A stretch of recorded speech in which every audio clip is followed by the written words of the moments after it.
Bien, continuamos. Os recuerdo, habíamos visto la distinción fórmula prenexa. Fórmula prenexa cuando sacas todos los cuantificadores, digamos, al principio de la fórmula. Y luego, si el orden que tienen los cuantificadores es primero todos los cuantificadores, digamos, universales para todo y luego los existenciales, tendrías una fórmula normal. Que esto se puede complicar mucho y repito que ahora de momento no lo vamos a utilizar. Aquí también hay unos metateoremas, que repito, de momento no los vamos a utilizar, que dice que toda fórmula de primer orden puede ser reescrita en forma prenexa y también toda fórmula del primer orden puede ser reescrita en forma normal. Esto lo descubrió Skolem, uno de los grandes lógicos, fijaos, en la primera parte del siglo XX, pero ahora de momento no lo vamos a utilizar. Fijaos, por poner un ejemplo, una fórmula prenexa de la fórmula que hemos visto antes, acordaos, ¿dónde estaba esta? Sí, de esta fórmula que le hemos estado dando vueltas, aquí habíamos sacado primero el para todo y lo habíamos puesto aquí, y luego, como a esta primera parte tampoco le afectaba el existe uni, pues también lo hemos sacado al principio, y entonces tendríamos, de esa fórmula, tienes esta, has sacado los cuantificadores y los has puesto al principio. Y aquí dentro esto lo has dejado sin cuantificadores. Lo que pasa es que, digamos, hemos puesto la fórmula prenexa, pero z sigue siendo una variable libre. O sea, x e y están vinculadas por cuantificadores, porque hay cuantificadores que les afectan, pero a z no le afecta ningún cuantificador. Bien. Como veis, esto ahora de momento no lo vamos a utilizar, pero simplemente quedaos con esta terminología que hemos visto antes. Ahora, lo que sí es importante es el tema del orden de los cuantificadores, porque aquí se pueden armar una cantidad de líos enorme. Fijaos estas dos subfórmulas. Para todo x existe un y tal que se cumple r de x e y, y para todo, y existe un y tal que para todo x se cumple r, que tiene como argumentos x e y. Fijaos que esto, como lo presenta aquí, habría 4 casos posibles si nos ponemos aquí a cuantificar. Tienes que para todo x y para todo y se cumple r de x e y. Para todo x existe un y con el que se cumple r de x e y, existe un x para todo y, que cumple r, x e y existe un x tal que existe un y que cumple, con el cual se cumple el predicado r, x e y. Esto lo vamos a ver con unos ejemplos, con que lo vais a entender perfectamente. Dice aquí, cuando se cuantifican diversas variables por el mismo cuantificador, casos 1 y 4, es lícito cambiarlas de posición sin que cambie el sentido de la proposición, porque tenemos el mismo cuantificador. En el caso 1 y 4, fijaos, para todo x, para todo y, existe un x, existe un y. Como son diversas variables pero el mismo cuantificador, para todo y existe, es lícito cambiarlas de posición. O sea, da igual, para todo x, para todo y, r de x e y es lo mismo, es equivalente para todo y, para todo x, r, x e y, o si quieres sacas el cuantificador, diríamos antes de las dos variables, para todo x e y lo mismo con el existe. Sin embargo, cuando diversas variables están cuantificadas por diversos cuantificadores, ya no es lícito cambiarlas de posición sin cambiar el sentido, porque entonces vamos a organizar un desastre. Fijaos, por ejemplo, si R expresa la relación ordenada estar en contacto con, o sea, R lo que quiere decir es que X está en contacto con Y.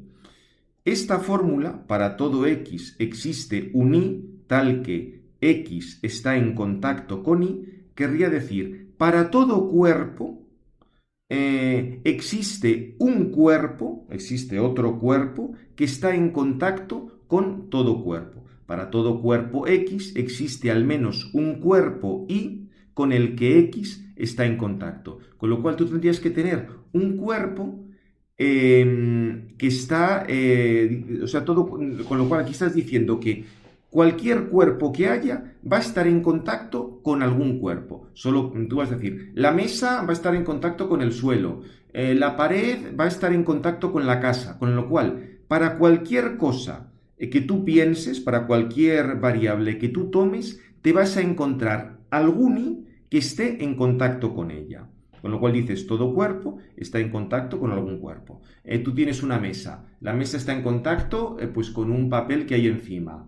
Tienes un zapato, el zapato está en contacto con un suelo, con lo cual para cualquier cuerpo que pienses hay otro que va a estar en contacto con él. Pero claro, si tú cambias el orden, lo que estás diciendo es que existe un cuerpo tal que para todo X va a estar en contacto con él. Con lo cual, lo que estás diciendo aquí es un cuerpo está en contacto con todos los cuerpos.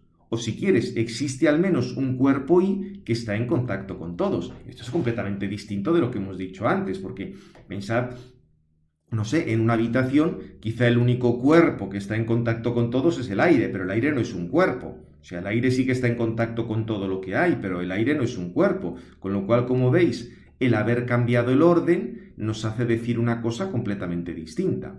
Tú puedes tener este principio general, todo cuerpo está en contacto con algún cuerpo. Bien, eso no da problema, porque tú puedes, cualquier cuerpo que pienses, puedes pensar otro que esté en contacto con él. Para todo X, cualquier cuerpo que pienses, existe al menos un otro cuerpo que está en contacto con él. Pero aquí lo que estás diciendo es que existe un cuerpo tal que ese cuerpo está en contacto con todos.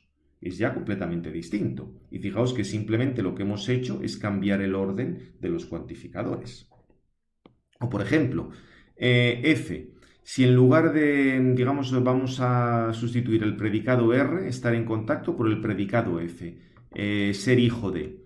Entonces, el enunciado 2 estarían diciendo, para todo X existe un I tal que X es hijo de Y. Evidentemente, es decir, toda persona tiene un padre. Mientras que mientras que si cambias el orden, dices, existe un I tal que para todo X se cumple que X es hijo de Y, lo que estás diciendo es que alguno es hijo de todos. Claro, ahí ya la cosa no cuadra.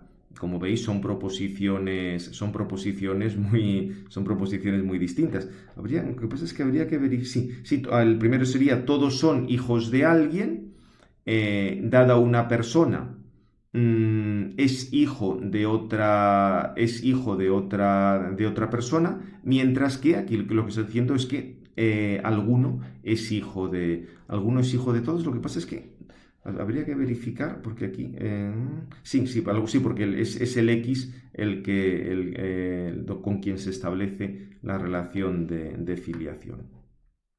En cualquier caso, tenemos esta negación de equivalencia, o sea, existe uno tal que para todos no es equivalente a decir para todos existe algo, porque ya hemos visto con lo de los cuerpos es especialmente claro, o con el caso de la filiación es lo mismo. Bien, por esto es crucial la precisión formal de la sintaxis de la fórmula, que es el reflejo de la estructura lógica de la proposición que se está expresando, para que evitemos confusiones o sinsentidos.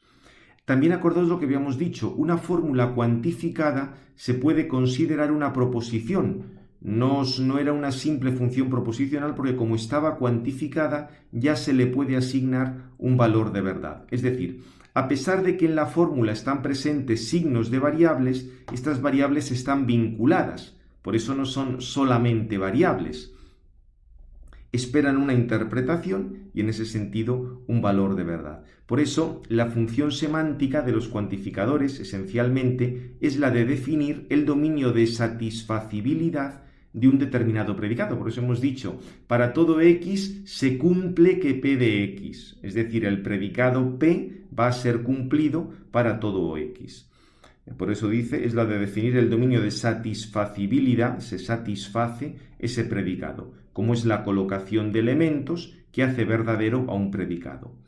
En el caso de proposiciones predicativas, que no son verdaderas solo para uno o para varios individuos concretos, están denotados por una constante terminal, sino para algunos o para todos, vamos ahora a verlo,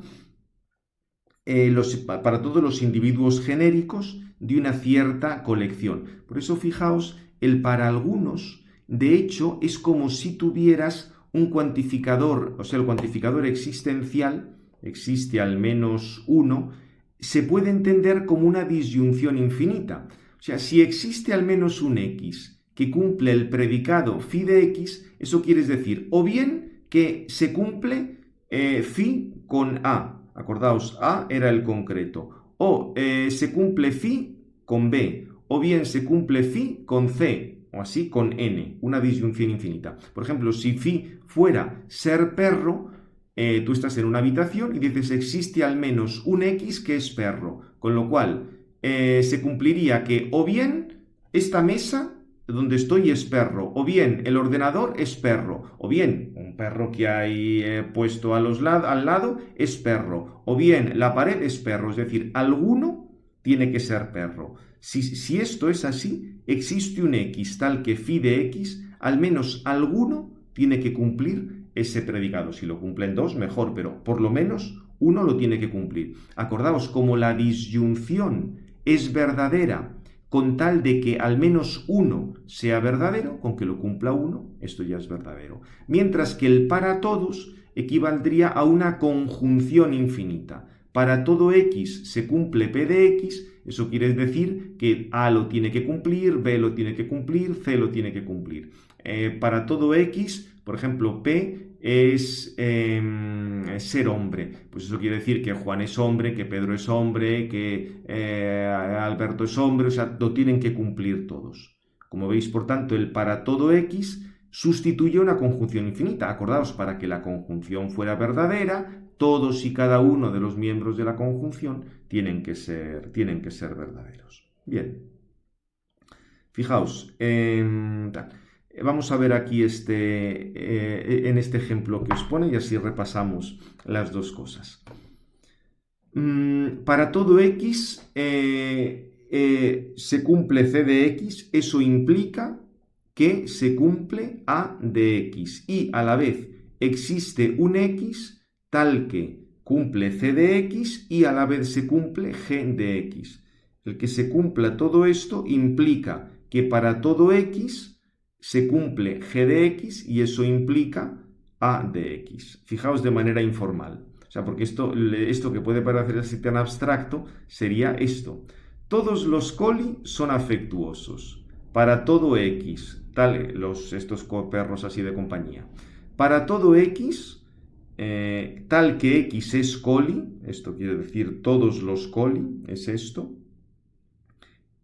son afectuosos, con lo cual todo coli implica ser afectuoso, cumple el predicado ser afectuoso y a la vez algunos coli son perros guardianes, con lo cual existe un x tal que x es coli, por lo menos un coli, o sea, existe uno que es coli y a la vez ese mismo x es perro guardián.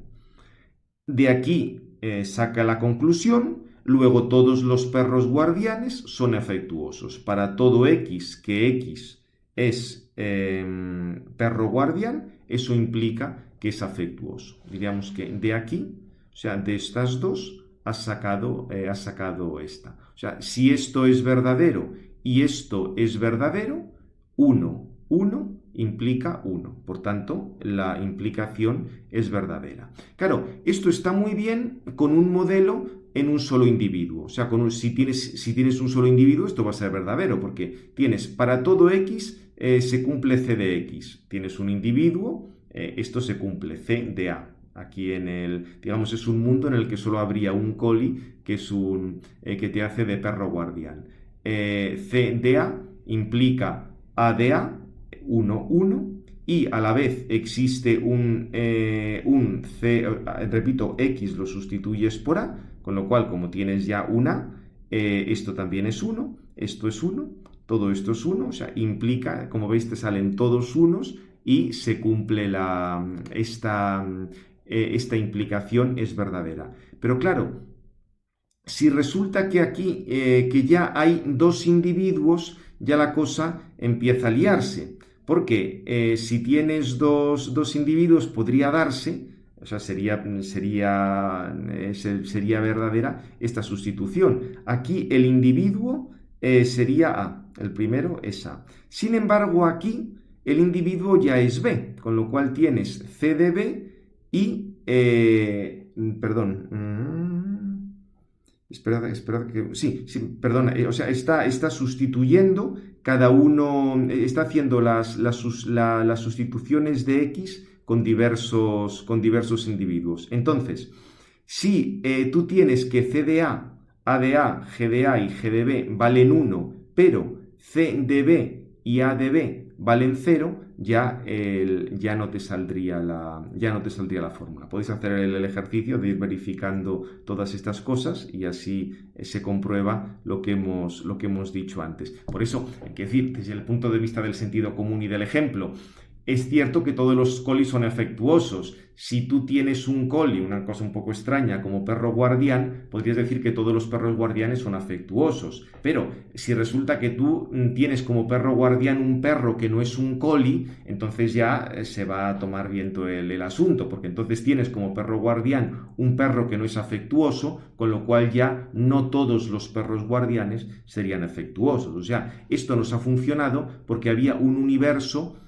con un único individuo. X solo lo podía sustituir por A. Mientras que si tienes otro perro que no es un coli, fijaos, B aplicado a coli da 0 y ser afectuoso, B aplicado a ser afectuoso también te da 0, tienes, no sé, un pastor alemán que no es nada afectuoso. Entonces, ya el cumplir ser coli y el cumplir ser afectuoso, esto ya te da 0, con lo cual ya no tienes la fórmula que te ha valido antes. Con lo cual estás ya en otro, diríamos, esta fórmula que era válida simplemente cuando tienes un único ejemplar, por así decir, cuando tienes varios ya no sale, ya no es válida. Es un poco lo que aquí os está diciendo. Fijaos que aquí lo que hemos ido haciendo es ir sustituyendo, o sea, donde aquí había una, por ejemplo, en esta parte final que se ve mejor, hemos metido los dos elementos. Como hemos metido los dos elementos, aquí habíamos dicho para todo X, G de X implica A de X. Con lo cual, el para todo X, aquí primero ponemos A, con lo cual tienes G de A implica A de A, y en la segunda parte G de B implica A de B. O sea, lo que aquí está con una cuantificación universal, aquí hemos puesto los dos, hemos puesto aquí los dos ejemplares, por así decir, en los que tiene que cumplirse. Y aquí cada una de los trozos hemos ido quitando, por así decir, los cuantificadores y poniendo los diversos casos. Por eso, porque ya digo, aquí es un universo en el que tenemos dos ejemplares. En lugar de X tenemos A y tenemos B, con lo cual hemos ido haciendo hemos ido poniendo las diversas sustituciones y al final nos queda, o sea, fijaos que esto, C de A implica A de A y C de B implica A de B, sería esto.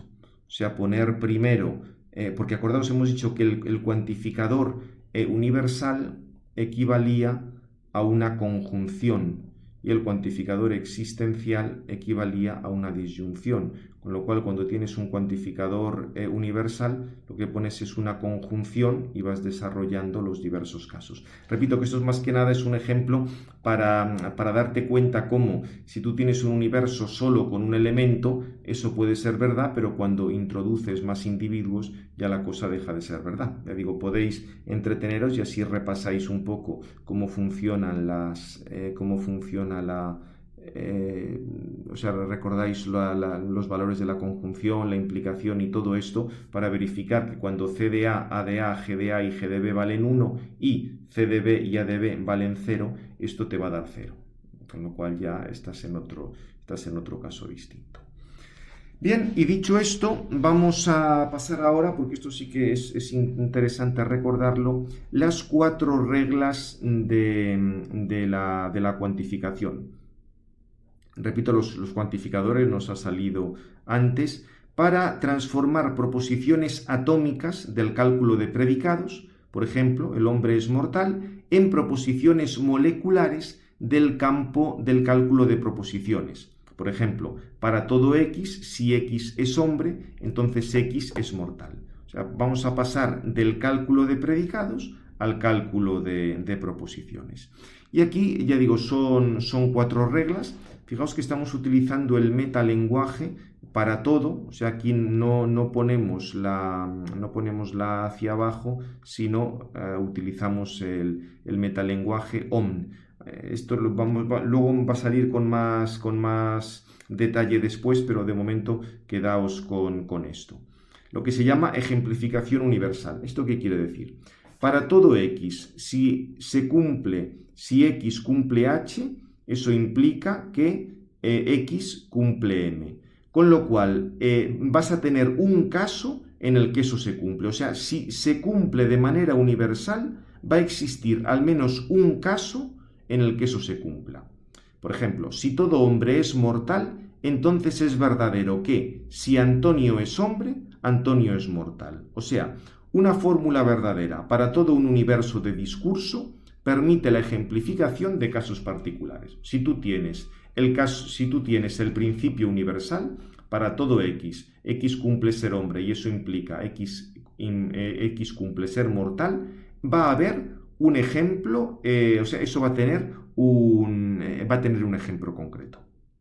Entonces es verdadero si Antonio es hombre, Antonio es mortal. Eso sería la ejemplificación universal. Otro caso sería la generalización universal, que esto casi, digamos, es lo contrario. Tú tienes el caso I cumple ser hombre y eso implica que I cumple ser mortal y de ahí pasas a una generalización. Luego, para todo X cumpla ser hombre, X cumple ser mortal. Si un hombre cualquiera es mortal, entonces es verdad que todo hombre es mortal. Una fórmula verdadera para un valor arbitrario, sobre el cual no se han puesto condiciones demasiado específicas, permite generalizar el resultado. Atención que esto nos puede parecer arbitrario y dices, pero bueno, porque si se cumple en este caso, se va a tener que cumplir en todos. Fijaos que aquí la palabra clave es para un valor arbitrario. Si un hombre cualquiera, tiene que ser cualquiera, no uno que tú has elegido. Fijaos que esto es lo que se hace en las encuestas. ¿Cómo se hacen las encuestas? Tú tomas un valor arbitrario de la población y, como en ese valor arbitrario de la población, el 25 votan un partido, el 25 votan a otro, el 10 votan a otro, tú solo has entrevistado a 1000 personas, pero si son 1000 personas cualesquiera, eso mismo se va a cumplir para todo el conjunto de la población. El problema es que, claro, si ya no es cualquiera, sino que tú te has ido a hacer la encuesta donde te interesa, para que salgan unos o salgan otros, entonces ya la cosa no cuadra. Pero si realmente es un valor cualquiera, completamente aleatorio, vas a poder pasar del caso particular a la generalización universal. Ejemplificación existencial. Sería el equivalente a lo primero, solo que en lugar del cuantificador universal, el cuantificador existencial. Para todo X, se cumple que X cumple H y a la vez X cumple V. Esto conlleva que A va a cumplir H y a la vez A va a cumplir V. Si existen hombres viciosos, o sea, acordaos, si existe al menos un hombre que es vicioso, existe un X tal que cumple ser hombre y cumple ser vicioso, acordaos, si existen hombres viciosos, quiere decir, existe un X tal que X cumple a la vez ser hombre y ser vicioso, por lo menos uno. Entonces es verdadero que, por ejemplo, Antonio es hombre y es vicioso. Con lo cual, una fórmula verdadera para cualquier valor genérico permite al menos una ejemplificación particular. O sea, si existe algún hombre vicioso, por lo menos tú te vas a poder encontrar algún caso concreto en el que eso se verifique. Y luego la generalización existencial. Aquí de nuevo se cumple el predicado phi con el término indeterminado alfa. Eso va a decir que al menos existe existe un caso donde se va a cumplir. Aquí fijaos que ni es un símbolo cualquiera individual y alfa denota un individuo elegido arbitrariamente. Por ejemplo, se cumple, en P va a ser el predicado pensar. Existe un alfa si hay un alfa concreto que piensa, entonces es verdadero que existe alguno que piensa. Es decir, una fórmula verdadera para un caso particular permite una generalización existencial. Esto es un poco de sentido común. Si hay un único individuo que piensa, tú al menos podrás decir que al menos existe algo que piensa. Bien, estas reglas, repito, las podéis ir viendo con los ejemplos, os vais haciendo poco a poco con la terminología. Permiten algunos desarrollos intelectuales importantes, que son centrales, son característicos para la lógica, pero que también nos abren el camino a cuestiones ontológicas. Porque fijaos, al estar utilizando los cuantificadores, nos está saliendo ya la noción de existencia. Pero claro, ¿qué es la existencia? Como os dice aquí, esta noción no es pacífica en el contexto de la lógica formal. Por decirlo con frase de Wittgenstein, la cuestión de la posibilidad de proposiciones existenciales no está en el medio, sino ya en el comienzo mismo de la lógica, porque aquí estamos hablando para todos o existe al menos uno. Existe en todos los casos, existe al menos en uno. Pero, ¿qué es lo que quiere decir ese existe? Aquí ya la cosa se empieza a complicar.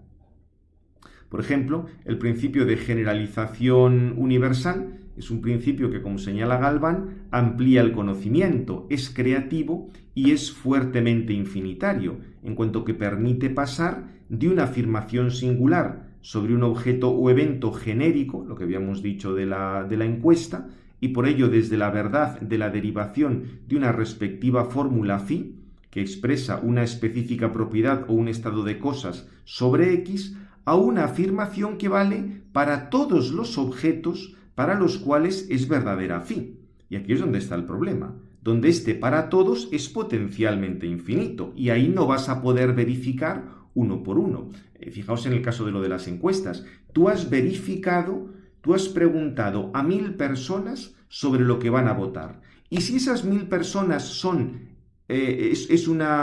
están elegidas genéricamente, al azar, eso lo vas a poder extrapolar a todos los millones de personas que hay en ese país. No hace falta que tú vayas preguntando a cada uno de los millones de personas para saber lo que va a pasar, sino que si esa muestra realmente es aleatoria, te va a servir para todos. Claro, solo que ahí este para todos es potencialmente infinito. No vamos a poder verificar caso por caso. La legitimidad de este paso viene dada al no tomar por hipótesis enunciados demasiado particulares sobre objetos demasiado individualizados. No decimos si Antonio es mortal, entonces todos los hombres son mortales, sino si un hombre cualquiera es mortal, entonces todos los hombres son mortales. Por eso se insistía lo de cualquiera. O sea, no es si decimos si Juan, Pedro y María votan de esta manera, toda España va a votar de esta manera. No. Si 3 personas cualesquiera van a votar de esta manera, toda España va a votar de esta manera. Claro, como os dais cuenta, aquí la clave es cómo se elige esto. Y aquí nos podemos preguntar, bueno, ¿y esto por qué? ¿Hay un principio que haga que lo que se cumple en esto se va a cumplir en todos? Como veis, aquí ya estamos con cosas que van a tener mucho que ver con la ontología. Hacemos la pausa, que esto, como veis, pasa bastante rápido, y seguimos inmediatamente con el otro principio.